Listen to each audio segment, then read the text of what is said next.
Всем доброго дня. Вы знаете, сегодня такой комментарий интересный попался на канале. Сейчас я поправлю чуть-чуть, да. Хочу вам прочитать и сказать свое мнение по этому поводу. Так. Уважаемый Инга, спасибо, очень интересно. Раньше свекровь разные гадости мне говорила, сама утром вставала и молилась. Когда я не выдержала и сказала: как вам не стыдно, вы молитесь, а сами разные гадости говорите. Она мне ответила, что она скажет потом, что молилась, и Бог ее простит. Дошло до того, что я запретила ей приходить к нам. Сын и внуки всегда спрашивали, можно к бабушке. Никогда не задерживала, говорила, что это ваша бабушка. И она вас любит. Когда она заболела, стучала в окно, и прихожих просила, чтобы меня позвали. Я сразу пошла, жила на одной улице. Пришла. Она плакала, просила у меня прощения, я простила ее. Одна просьба была у нее, только чтобы я сына ее не бросила. Сын пьющий, она боялась за него. Раз я обещала, слово держу, видимо, свою карму надо отрабатывать. Сколько есть наивных, глупых людей, которых можно просто вести за нос. Вот на пальцах можно вот так вот их крутить. Не только при жизни, даже после смерти можно их на пальцах крутить и заставить их делать то, что им хочется, этим умирающим. Вы знаете, что самое интересное? Эти люди сами позволяют. Значит, я хочу вам сказать, самая большая форма манипуляции. Ой, ты же лучше всего, то есть лучше всех сделаешь. Как ты делаешь, так никто не сделает. Ты такая замечательная, никто даже не представляет, как мне с тобой повезло, как ты много мне помогаешь. Какая ты хорошая, как хорошо, что ты мне встретилась. Или манипулировать своей болезнью. Я болею, я умираю, я бедная, несчастная. Помогите мне. Ты же не откажешь человеку, который болеет.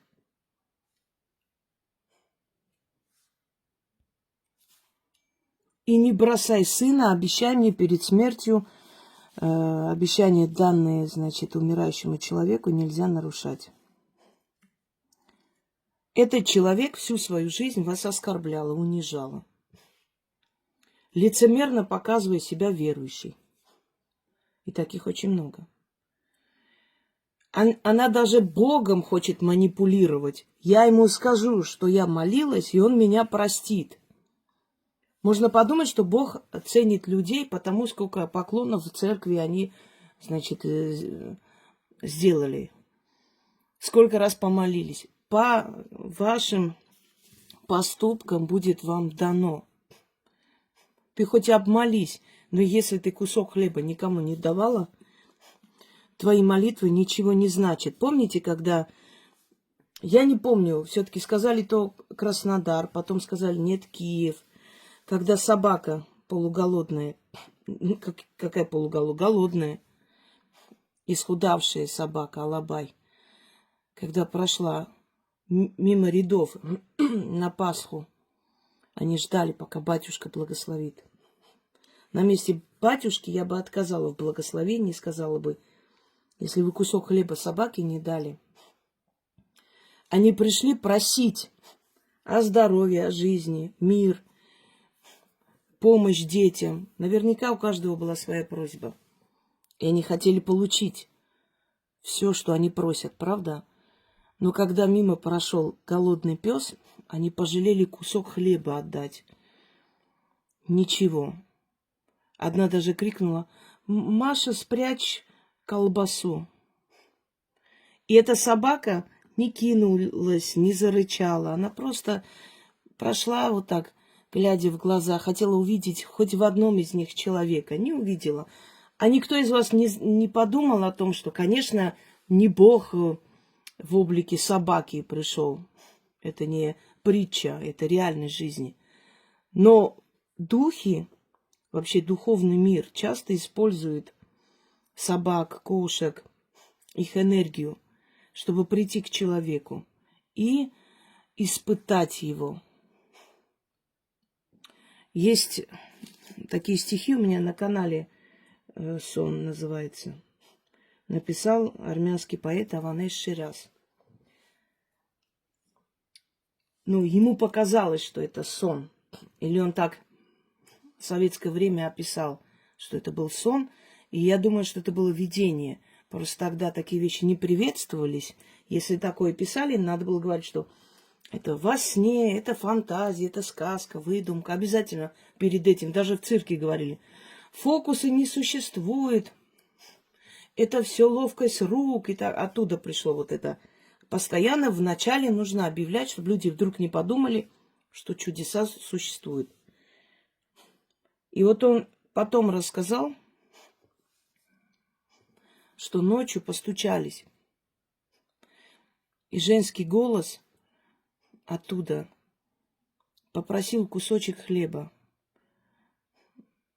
Мол, бедная я женщина, старая, нищая, дай, сынок, кусок хлеба. И он сразу схватил хлеб, сыр, завязал в узелок и открыл дверь, чтобы отдать ей. И увидел свою покойную мать. И та сказала: сынок, я пришел испытать тебя. Не зачерствело ли твое сердце за эти годы? Не умерло ли вместе со мной или живое? Вот вас испытывают таким образом. Если вы думаете, что к вам должен подойти какой-то приятно одетый, богатый молодой человек, от которого приятно пахнет дорогими французскими духами и так далее, и вот тогда вы покажете, какая вы культурная, хорошая, добрая, и Боженька вам награду отправит за вашу доброту, вы ошибаетесь. К вам подойдет блохастый, больной кот, у которого из раны сочится гной и вызывает отвращение, неприятное ощущение. Но невзирая ни на что, вы берете одеяло, заворачиваете его туда и отвозите в ветеринарку. Лечите, берете к себе домой или пристраиваете. Вот это ценится. А не сколько раз ты утром встанешь, Боженька, помилуй, Господи, я такая святая женщина, хорошая. Если уж на то пошло и вам это интересно, давайте вспомним тогда из жизни Христа. Когда он рассказал притчу, пришли фарисей и мытарь в храм. И фарисей говорил: Боже, спасибо тебе, что я такой замечательный, мудрый, образованный человек, что я так хорошо одеваюсь, что у меня такой вкус, что у меня такая жена, такое окружение, такие хорошие связи, что я умею зарабатывать деньги, а не вот этот мытарь, который тут стоит грязный, оборванный, пьяница. А мытарь бил себя в грудь и говорил: Господи, прости меня, ибо грешен я, и очень много совершал ошибок. Истину говорю я вам, сказал Христос. Вот этот мытарь вышел оттуда более чистый, чем тот фарисей, который пришел себя восхвалять. Вот вы, многие из вас, те самые фарисеи, которые считаете, что если вы часто будете молиться, то после этого можно оскорблять людей. Когда некоторые люди от имени Бога видеоролики снимают, где отрезать головы людям, и говорят, что если там совершать намаз 3 раза в день, то все прощается. Это лицемерство называется. Если человек действительно верит, что такое вера? Чем отличается религиозность от веры? Религиозность – это, отчасти показушность. Это соблюдение всех обычаев и традиций. Вот я смотрю, люди раскрывают столы, вот, Ураза Байрам празднуем, придут наши гости, келинки накрывают столы, все это ломится. И человек не задумывается над тем, что в Палестине дети умирают с голоду. Человек не задумывается над тем, что одним ударом отняли жизнь у 160 детей в Иране. И мир это не заметил. Человек не задумывается над тем, что вот сейчас это все показывает нескромно. Что вот эти все дискотеки, все эти гулянки, которые показываются, что это сейчас нескромно. Почему? Потому что многие похоронили сыновей. Потому что во многих семьях это был единственный ребенок. Опора в старости. Пустота у этих людей. Если люди ходят, смеются, улыбаются, разговаривают, они живые люди. Это все равно наши человеческие инстинкты берут верх. Но жизнь у них пустая. Они никогда не будут счастливы. И надо немного думать о других тоже. Мы же чем отличаемся от животных? Хотя я с животными, когда сравниваю, я всегда думаю, что я оскорбляю животных. Потому что посмотрите, в мире животных они не бросают друг друга. Раненого льва кормят соплеменники. Раненого волка, кормят, пока не встанет на ноги. Детеныша и мать защищают. Волки идут стаями, они посредине ставят своих детенышей и самок. Это их богатство. Они разумнее. Мы стали цивилизованнее, якобы поменялись, там, изобрели телефоны, компьютеры, но как человек жить еще не научились. И вот вернемся к этому СМС, то есть комментарию. Она меня оскорбляла и говорила, я Богу скажу, что я молилась, и Он меня простит. А Бог что, не везде и не всюду, не везде сущий, Он заглядывает в твои души и в твои поступки. Тот самый Бог. Я не говорю про христианского Бога или исламского, того самого верховного, создателя других богов, других миров. Вот то самое сущее, космос, я, верховный, не знаю, как хотите называйте, тот самый. Мы не зацикливаемся, мы не ограничиваем его силу в храмах. Его храм вся вселенная, и мы с вами вместе. Вот он самый тот создатель, к которому вы обращаетесь и говорите. Я, главное, помолюсь, он увидит. И если что, я ему скажу, Боженька, я молилась каждый день, мне можно все. А есть люди, которые никогда не молились. Вот пьющие, курящие, мат-перемат вообще. А вы знаете, сколько добра эти люди сделали? Сколько их приутили, куском хлеба поделились последним.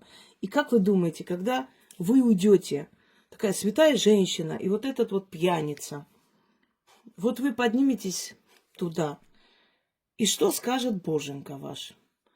Так, ты пил, да, ты сделал очень много хорошего, но ты не молился, давай, иди в ад.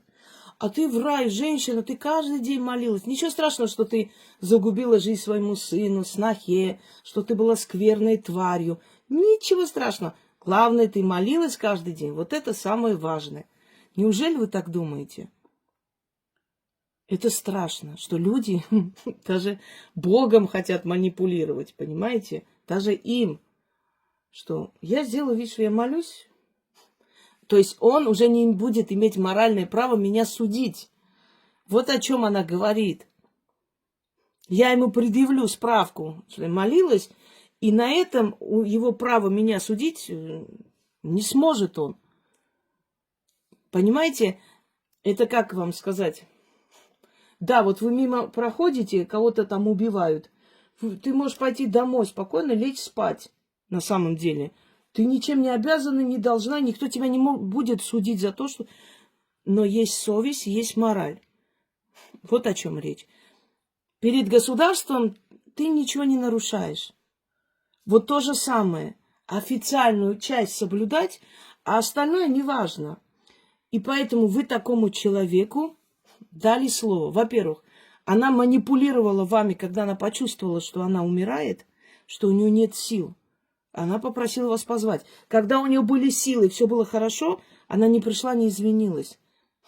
Она не принесла вам бриллиантовое кольцо, не сказала, всю свою пенсию собрала, купила. Прости меня, пожалуйста, я тебе причинила много боли. Она вас изводила. Но когда у нее силы закончились, Она поняла, что где я такую лохушку еще найду, надо ее позвать.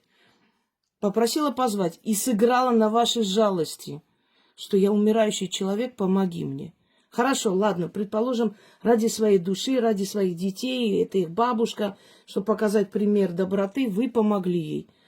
Но вы дали ей слово, она взяла с вас слово, что сына моего ты не бросишь. Моего сына алкаша не бросай. И я буду носить карму отрабатывать. Какую карму нахрен отрабатывать? Кто вам внушил в вашей бошке эту тупость? Карму свою отрабатывает. Ты свою карму отработала миллион раз. У тебя дети, ты вырастила детей. Ты нормальный, порядочный человек. Видно же, что ты нормальная женщина. Какую карму? Что ты сделала? Ты что, маньяком была? Серийником? Что ты сделала такого страшного? Я не знаю, бомбу кидала на Палестину. Что ты сделал такого, что ты карму свою отрабатываешь? Объясните мне, люди, кто им внушил, что они вечно виноваты и вечно должны что-то отрабатывать? Ты никому ничего не обязана, не должна. И своему алкоголику в том числе губите свою жизнь рядом с таким человеком. Потому что дети, потому что люди, потому что общество. Когда вы умрете, вас похоронят, сядут там, ой, немного поплачут, помянут и пойдут по своим делам. Они уже на ваших похоронах будут и смеяться, и что-то вспоминать, травить анекдоты, выходить там с кем-то разговаривать по телефону. Они просто приходят отдать последнюю дань, и все. И ушли они по своим домам, забыли, как вас звали. А вы свою жизнь губите ради того, что эти люди скажут, которые придут, 5 минут постоят и пойдут домой. Понимаете? Для вас это настолько вы так увлечены тем, что вокруг скажут, что вы не замечаете, что у вас одна жизнь, и его вы просрали. Значит, дальше идем. Я дала ей слово, видать, так надо. Кому вы дали слово? Женщине, которая ради вас старалась, которая для вас там, для семьи все делала, которая приходила сына, ругала, что ты пьешь, у тебя семья. Нет. Женщине, которая хотела вас развести. Женщина, которая вмешивалась в вашу семью, унижала, оскорбляла вас. То есть она вас не уважала ни капли.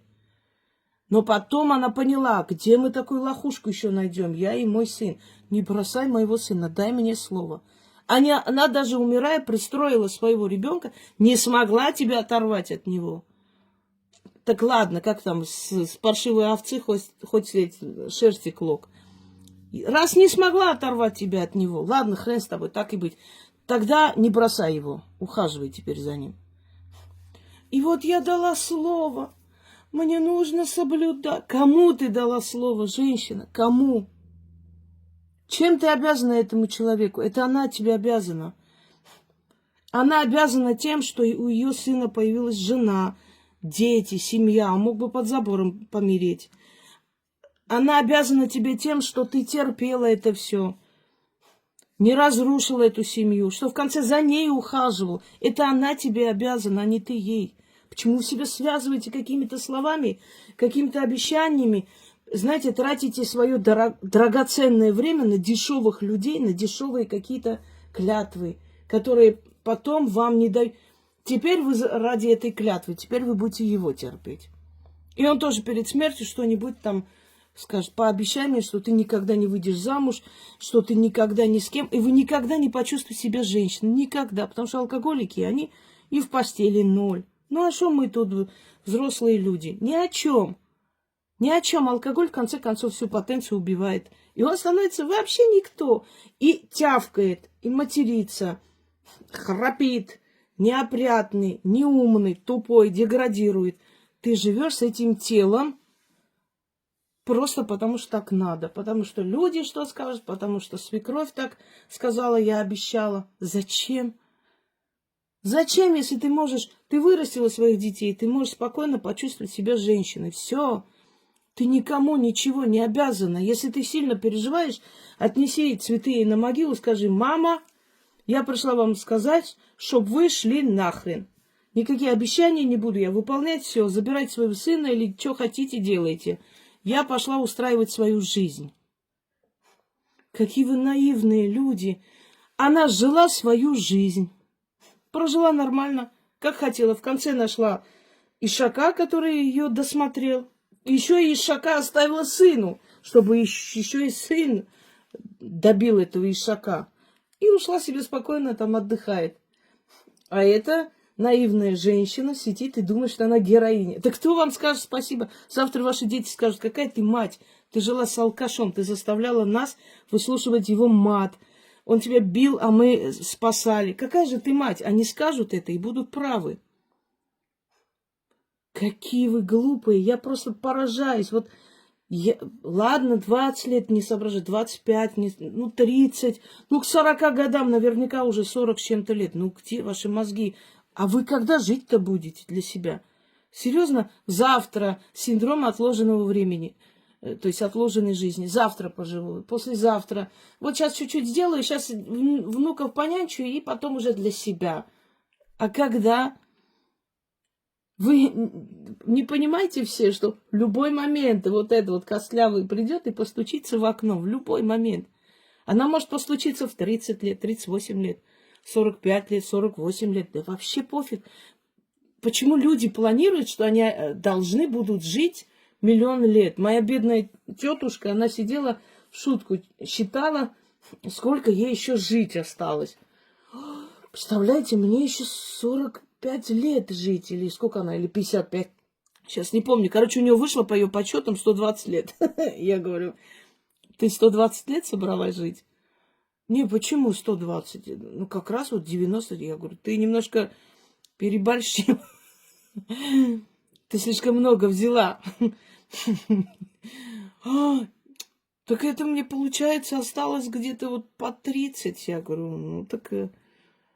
Это если 90 с чем-то лет, она под 100 себе посчитала. Она умерла в 72 года. Пока вы будете ждать лучшего времени, чтобы себе купить что-нибудь, лучшего времени, чтобы себе что-то подарить, где-то порадовать, куда-нибудь в ресторан выйти, лучшего времени, чтобы для себя пожить, у вас в жизни не останется. Я поэтому говорю, вот я сейчас понимаю, что когда мне что-то надо, я должна вот так взять, одеться и поехать. Ни завтра, ни через 2 дня. Потом через 2 дня скажешь, да ну нахер мне это надо, не хочу. Вот все, что я себе купила или сделала, или поехала, это все делалось последние годы спонтанно. Потому что я знаю себя. Если я еще несколько дней буду думать, надо или нет, я скажу, да ну его, потом.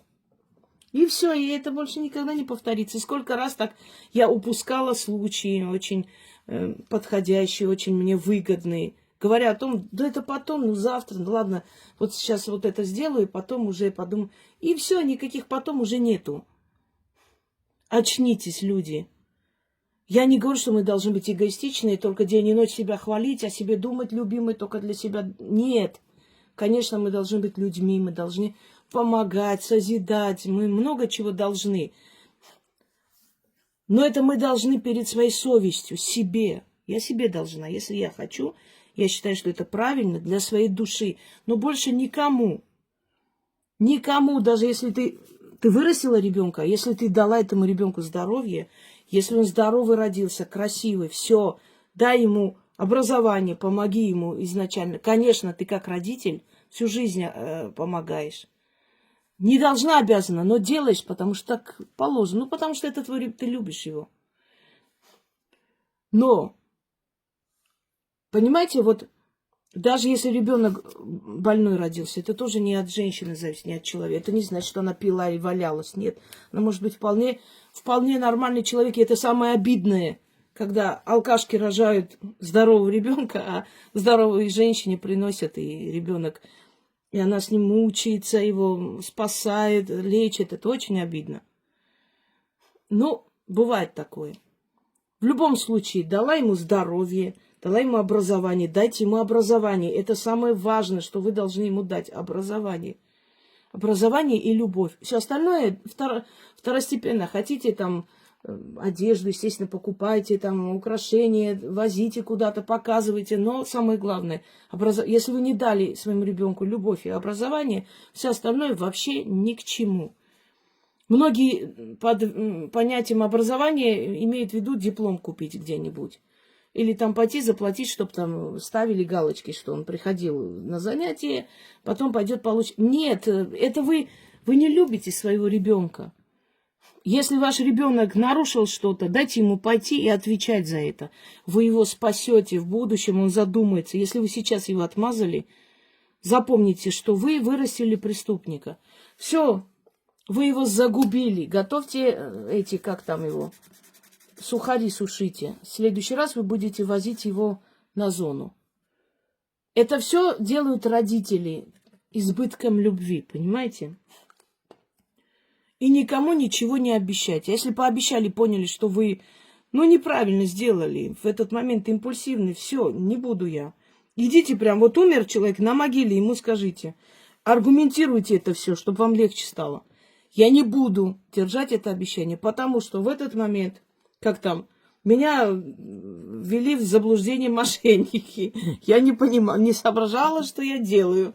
Люди идут, свои дома возвращают под предлогом, что в этот момент я была в неадекватном состоянии, морально подавленная, не понимала, что я делаю. Вот, а вы всю свою жизнь ставите на стол, знаете, игральный. На, берите, играйте, мне не жалко. Понимаете, функция ведьмы вообще в этом мире, да и вообще любого человека, у которого есть мудрость житейская, это не давить своей энергией, это выравнивать вашу душу. Мне очень часто люди раскрывают душу, конечно. Они приходят как на исповедь. Очень часто. И в такси сажусь просто так. Откуда он? Я ж не говорю, на лбу не написано. Но начинает этот таксист рассказывать о своей жизни. Я ему даю какие-то советы дельные. Он очень благодарен. Даже некоторые потом телефон просят. Я, конечно, не даю. Что вот хотелось бы там посоветоваться, еще что-нибудь. Они даже не знают, кто я. Но, наверное, моя функция по этой жизни – это выровнять ваше вот это душевное состояние. Знаете, сказать спасительное слово. Я вас освобождаю от этой клятвы. Как там? Дети мои, освобождаемся от всяких клятв. Вы это сделали из жалости к ней. Не обязаны вы тащить ее сына. Подумайте о себе. Чтобы перед уходом из этой жизни не было просто мучительно больно за то, что вы ничего для себя в этой жизни не сделали. Делайте много хорошего, но не в ущерб себе. Вам тоже нужно жить. И наверняка вы молоды, у вас еще жизнь впереди. Не думайте об обществе. Общество о вас не думает и не живет вашей жизнью. Сегодня вы в трудном положении, общество вас обсуждает и осуждает. Если вы будете на это обращать внимание, вы не исправите свою жизнь. Только тот человек, который вообще абстрагируется от всего, не думает ни о чем, просто вот цель видит и идет. Знаете, вижу цель, не вижу препятствий. Только он добивается цели. Тот, который каждый раз останавливается, чтобы доказать, что я права, я ничего такого не сделала, этот человек не пройдет свою дорогу. Это во-первых. Во-вторых, запомните, что когда вы подниметесь, когда вы добьетесь успеха, тот, который сейчас тебе говорит, пошла вон отсюда, будет лизать тебе пятки. Здравствуйте, ой, проходите. Ой. У нас была одна женщина, которая, она гуляла, да, было такое, заблудшая душа. Я бы не сказала, что она там конченая какая-то, заблудшая душа, на самом деле. Знаете, вот нет у человека подмоги, помощи. Не все же способны самостоятельно жить. Многим людям нужно за руку вот так их вести. И потом от безысходности. Эти мужчины вроде покровительствовали, где-то помогали ей. И начали, конечно, про нее обсуждать. Ее никто там никуда не звал, с ней не здоровались. Вообще все, изгой. И вдруг появляется мужик. В среднем возрасте они стали вместе жить. Который, мастер на все руки. Строитель, печник, все на свете знает. И он как-то начал с ней жить. Потом они официально поженились. Поскольку этот мужик очень полезный, Его везде приглашают, просят, там заборы строят, эти дома, все на свете. И, конечно же, они хорошо начали жить, хорошо зарабатывать, дом купили, машину купили. Она начала одеваться, золото появилось. И все наперебой ее приглашают в гости. Те люди, которые с ней не здоровались, которые ее оскорбляли, в лицо говорили, такая-сякая. Понимаете? Вот правда жизни. Когда ты поднимешься в этой жизни, они будут лизать тебе пятки. Поэтому не концентрируйся на том, почему на меня не посмотрели, не поздоровались, почему вот не хотят со мной общаться. Плевать на них. Ты добейся своей цели, и ты посмотришь, как они и общаться захотят, и в гости попросятся к тебе, и тебя будут приглашать на день рождения, и обязательно приходите, пожалуйста, очень прошу. А основное количество людей в этом мире лицемеры. Абсолютные лицемеры. И не ждите от людей там искренности или любви. Это есть, конечно, очень мало. И те люди, которые в вашей жизни действительно вас любят, и вы им дороги, этих людей особенно цените и не разбрасывайтесь ими никогда. Потому что они могут вам больше не встретиться, такие люди. Многие тупые мужики топчут сердца женщин, которые были достойные, хорошие. Они найдут и красивее ее, и умнее ее, и богаче, и все на свете. Но не будет такой заинтересованности в нем у этих женщин. Участие в его жизни, понимаете? Как было с этой женщиной, с той, которую он бросил. А потом проходят годы и начинают. Вот, не повезло, вот не было любви, вот я вот зря вот так сделал, я обидел человека, я вот это. Но уже поздно. И поэтому надеяться на то, что люди должны одобрять, они будут одобрять, когда у тебя есть ресурс, когда ты чего-то добился в этой жизни. И это правильно отчасти. Это правильно. Докажи, что ты достоин уважения. Тебя будут уважать. Где-то бояться, где-то уважать. Но в любом случае люди идут туда, где есть ресурс. Не понимаете? Я вам скажу на своем примере. Сколько бы мои враги, недруги, недоброжелатели, не всякие там грязные каналы открывали, тявкали на меня. На них все положили большой. А знаете почему? Потому что они не дают ресурс. Они просто сплетничают. Это никому не интересно. Ну, пошли, послушали один раз, два раза, как бы, известное имя. Ну, о чем там говорят? Ну-ка. Да даже если они скажут, что такое страшное про меня, всем плевать. Потому что здесь есть ресурс.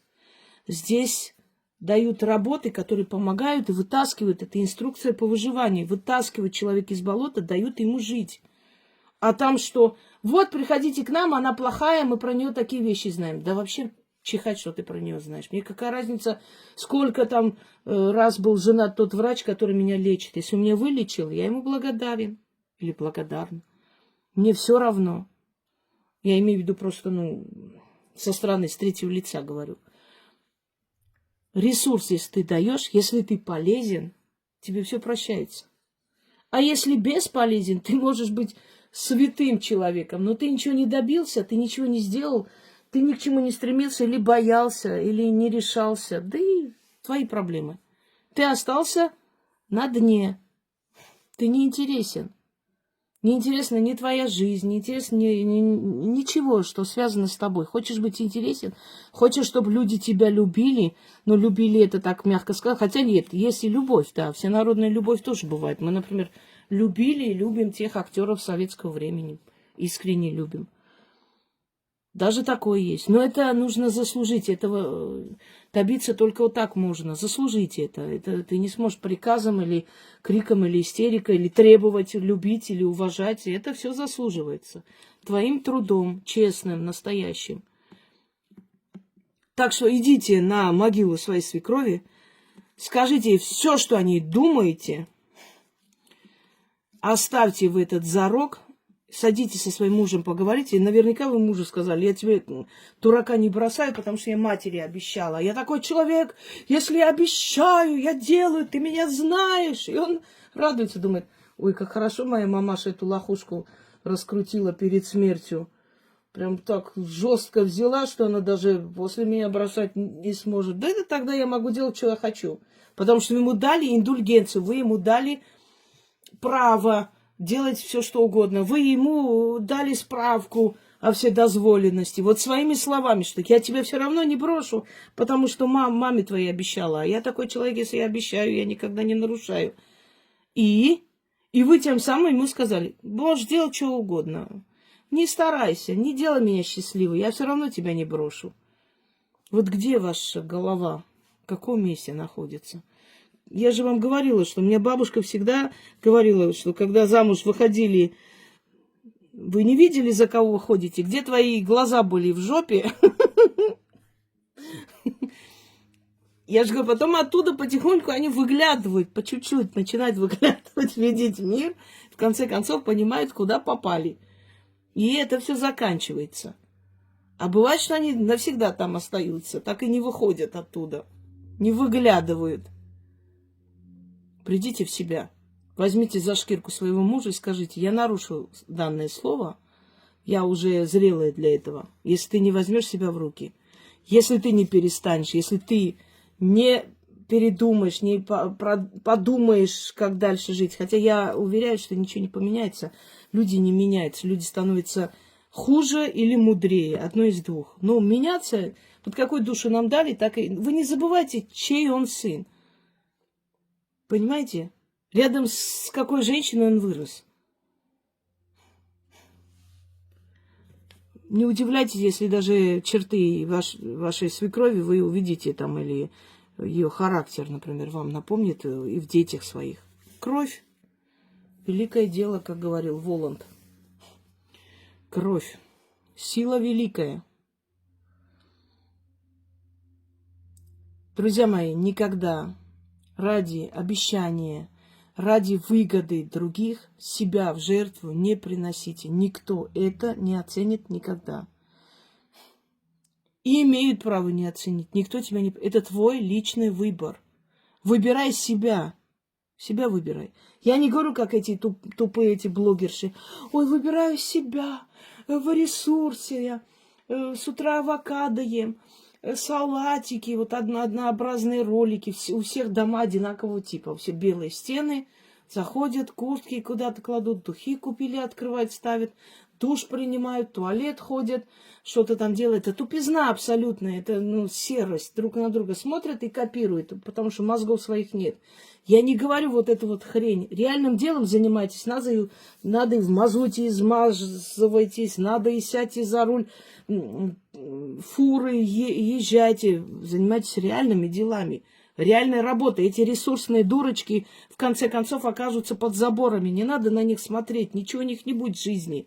Пока у них тело есть, мужики таскают их туда-сюда, деньги подкидывают. Тело закончится, они будут пить и потом где-нибудь валяться. Вы на них не обращайте. Я не в этом смысле говорю. Себя любите, ресурс. Нет. Но выбирайте себя, потому что у вас второй жизни не будет. Не слушайте всяких этих идиотов. Никаких перерождений, никаких вторых жизней, никакого прихода сюда не будет больше. Вы один раз пришли, ушли, все, больше не будет, не повторяется ничего. И все, что мы можем, делаем в этой жизни, мы там не делаем. Там тоже есть какая-то миссия, функция, но не такая, как земная. Там завидуют нам, что мы родились в облике человека, понимаете? Мы уйдем туда уже кем-то. Не просто душа какая-то, бродячая энергия во Вселенной, нет. А Мария, Ирина, Игорь, Кристина и так. Мы уже все навеки остались теми, кем родились и здесь жили. И у нас есть свое древо рода, которое питается нашими хорошими поступками и так далее. Об этом уже объяснялось. Себя выбирайте в том смысле, что вы должны выполнить свою миссию. Не давайте вам мешать никаким алкоголикам, никаким дуракам, никаким свекровям со своими болезнями и так далее. И некоторые люди, вот я поражаюсь, они меня мучили, убивали, били, сейчас болеют, живут у меня, каждый день меня проклинают, я не могу их бросить. Да пошли они к черту! Где уважение к себе? Вы что думаете, они будут это ценить? Они считают, что ты обязана и должна. Вы усугубляете в них это понимание вседозволенности, что им все можно было оказывать. Вы никак не наказываете его. Если ваш ребенок вазу разбивает намеренно, Вы его накажете, уверена, что да, в угол поставите. Закройте в комнате, не пустите играть, чтобы он осознал. А если он разбил вазу, вы скажете, ничего страшного. Потом он разбил светильник, вы говорите, да ничего страшного. Потом он зимой разобьет все окна, вы будете сидеть в холоде. Ну, все нормально, ничего страшного. Кто вырастет из вашего ребенка? Дегенерат. Если человеку не дать понять, что он неправ был по отношению к тебе, то есть ты настолько себя, свою личность, свою душу не считаешь важным в этом мироздании, что с тобой можно делать все, что угодно, и все нормально. Ничего страшного. Вот они меня и терзали в детстве, теперь они болеют, и я их содержу, я такая героиня. Серьезно? Они скажут, что ты врешь вообще, ты все сочиняешь, никто тебя не обижал, ты сама дура. Перед смертью еще скажут, жалко, что ты не сдохла, а умираю я. И так уйдут, и живи потом с этим. Ты не дала понять этой душе. Ты причинял мне боль, ты не имел права это делать, даже если я была маленьким человеком. Не имел. И поэтому я могу сделать для тебя единственное, это сиделку нанять, посидеть с тобой. Нет, вы свою жизнь тратите на нормальных родителей, отдают в определенное учреждение. Я не осуждаю этих людей, потому что у тебя живая жизнь, ты не можешь жить жизнью больного человека. И понимающие родители сами просят, чтобы их определили куда-то. А то, видишь, вот эти в этих блогах сидят, вот мама у меня болеет, мне 40 лет, мама болеет. И я вижу в глазах этого парня желание, когда же она уже умрет. Чтобы он привел жену, чтобы он жил нормальной жизнью мужика. И не проживет он нормальной жизнью, а 40-летний детенок, потому что эта мать эгоистично отнимает его жизнь. Мы дали своим детям жить для чего? Чтобы они жили. Я не имею права, да, я могу попросить, чтобы он приходил, навещал, видел меня, любил, заботился, но я не имею права отнимать его жизнь. Чтобы он сидел рядом со мной как нянька, как сиделка, менял мои памперсы, и когда я уйду, он уже 50-летний мужик, не имел ни семьи, ни детей, ничего. Это эгоистично. Тогда вообще не рожай. Ты же себе не прислугу рождаешь. Да, дети должны помогать. Если мать упала, сломала ногу, несколько месяцев помогать, ухаживать. Это, естественно, долг. Это другое. Понимаете, о чем я говорю? А то получается, что нас учат в этом мире, что подлецы и уроды моральные должны пользоваться вашей добротой и заботой, неважно, какие они. Хорошо. Тогда к добрым по-доброму и к злым по-доброму. А в чем смысл быть хорошим человеком? Справедливость. По справедливости. Хочешь нанять сиделку? Нанимай. Хочешь, не нанимай. Есть пенсия, пусть идут в дом старческий, там живут. Раз они так себя вели, понимаете? Это твое право, и никто не имеет права судить. Мне иногда, когда бедные женщины, вот бабушка к ней вот не ходят, внуки, там это самое, дети не приходят. Была у нас одна, все время судачили. Ой, не приходит, не приходит. Я тоже думала вначале, знаете, по молодости, думаю, какие они твари все-таки. Бабушка старая, бедная, она одна. А потом я увидела эту бабушку, как она кота выкинула с окна. Кот какой-то забрел соседский или через балкон, так она ее вышвырнула, ударила об дерево. Я не знаю, выжил этот кот бедный или нет, потому что он обдолбанный встал, как пьяный, и, шатаясь, убежал в кусты.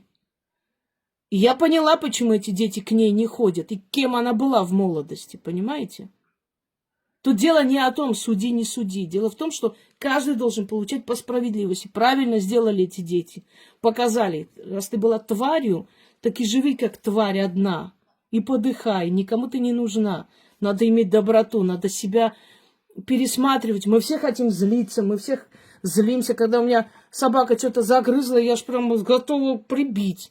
Но я же останавливаю себя, я же понимаю, что это живое создание, он может и такое сделать. Ну это ты зачем так делаешь? Она мне смотрит на меня, мычит, и на этом все заканчивается. Ты можешь над своим гневом преобладать. Дано человеку это. Это дано, пусть никто не говорит. Просто некоторые эгоистичные, они не считают нужным отказывать себе в удовольствии унижать других, жрать других. Знаете, сколько было таких случаев, когда свекровь делает все, чтобы разбить семью, разбила, забрала своего сыночку к себе, а потом сыночка начинает пить, бить ее, оскорблять. Сыночка же не может, некого жрать уже. Там он съедал эту бедную женщину, пил кровь, унижал и кайфовал. Понимаете, эту энергию боли получал все время, а сейчас нету. И он начинает мучиться, и она начинает звонить.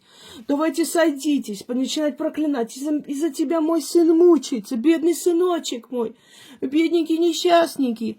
Ты такая сякая, мой сын из-за тебя переживает. Из-за чего он переживает? Из-за того, что жрать больше некого. Начинает жрать мамашу. Мамаше это не нравится. Мамаша хочет обратно запихнуть. Берите назад. Или приходит другая сноха пришла, послала ее на 3 буквы в охапку своего мужа и пошли. Ее это не устраивает. Она же не так хотела. Она же хотела теперь ее жрать. А не получается. И она начинает мирить с прошлой женой. Просит помириться. Приходи ее избей, выкини, говорит свекровь, бывшей снохе. Иди, говорит, эту сучку выгони из дома. Вы понимаете, какие есть недочеловеки? Вот смотришь на них и думаешь, зачем ты вообще родилась и зачем ты существуешь на этой земле? Ты носитель зла. Как одна бабка, которая ходила только и делала, что травила кошек и собак. В конце концов, ее парализовала. Знаете почему? Чтобы ее руки... Вот эти конченые руки больше не поднимались, потому что эти руки и ноги творили только зло. И их отключили, в конце концов сказали, сучка, валяйся в этой постели, не вставай. Не вставай, потому что если ты встанешь, чья-то жизнь опять отнимется. Сучка такая старая. Не вставай, лежи, отключайся, твои руки не несут добро. Вот и подумайте над этим. Кому вы даете какие слова обещаний? Кому? Кто они? Муж проживает свою жизнь, гуляет, там погулял, тут хорошо. Что-то ему не понравилось, вернулся обратно к жене, она радостно принимает. Через некоторое время он опять никакого самоуважения. А он свою жизнь проживает, понимаете? Марчелло Мастроянни, который там влюбился в Катрин Денев, но она сразу раскусила в нем, кто он такой. Да, он был красавец, наверное, очень приятный мужчина во всех отношениях. И всего лишь она провела с ним время, родила дочь, но она не вышла за него замуж. И он все время уходил от жены, потом возвращался, плакался ей. Он приходил плакаться ей, что Катрин не хочет выходить за меня замуж. Ты представляешь? Жена, вот я же тебе говорила. Жена взяла функцию матери на себя. И все говорят, мудрая была женщина. Какая мудрая? 0 уважения к себе, 0. Если вы посмотрите их фотографии, она выглядит старше на 20 лет, хотя она была моложе. От этих страданий, терзаний, унижений, когда человек депрессия себя запускает, она выглядела старше, как старая бабка. Она свою жизнь потратила, пожертвовала на этого красивого козла, который уходил, возвращался, уходил. Почему он возвращался? Не потому что она мудрая, а потому что она запасной аэродром, потому что она дура, потому что она никуда не денется. Вот не получилось, и он пришел отсыпаться, восстанавливаться и пойти за новой красавицей. И вы понимаете, какое это унижение? Он прожил свою жизнь ярко, с яркими женщинами Голливуда. А как она прожила свою жизнь? Как она прожила? У нее была жизнь? Подумайте над собой, над своей жизнью.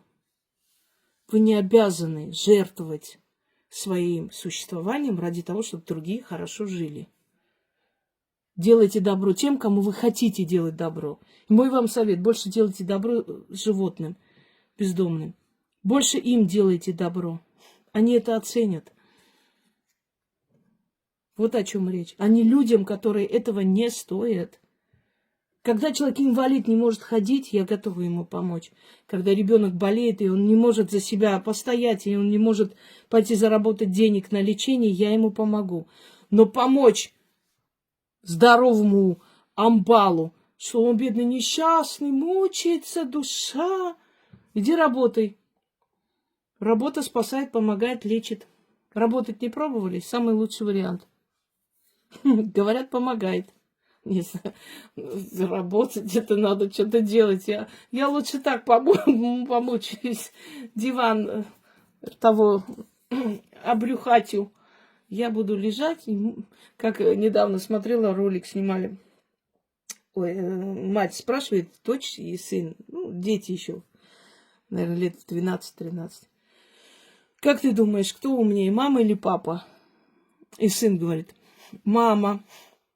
А дочь такая, нет, умный папа, потому что папа, он, когда лежит, он свои мозги сторожит. Чего она так? Вот. И у нее мозги сохраняются, у него. А мама? А мама, когда вышла замуж, она уже мозги растеряла. Думаю, надо же, хоть маленькая, но правильные вещи говорит. Не теряйте свои мозги и свою жизнь. И пошлите таких свекровей куда подальше. Манипуляторы они. Понимаете? Манипуляторы. Не думайте, что вы имеете такую важность в ее глазах. Она просила сына не бросать. Боже, какая красота, меня оценили, наконец-то. Нет. Она просто поняла, что она не смогла оторвать тебя от своего сына. Ну, хотя бы, ладно, не смогла, но хотя бы служи ему теперь. Вот что она сделала. Придите в себя. Всем удачи.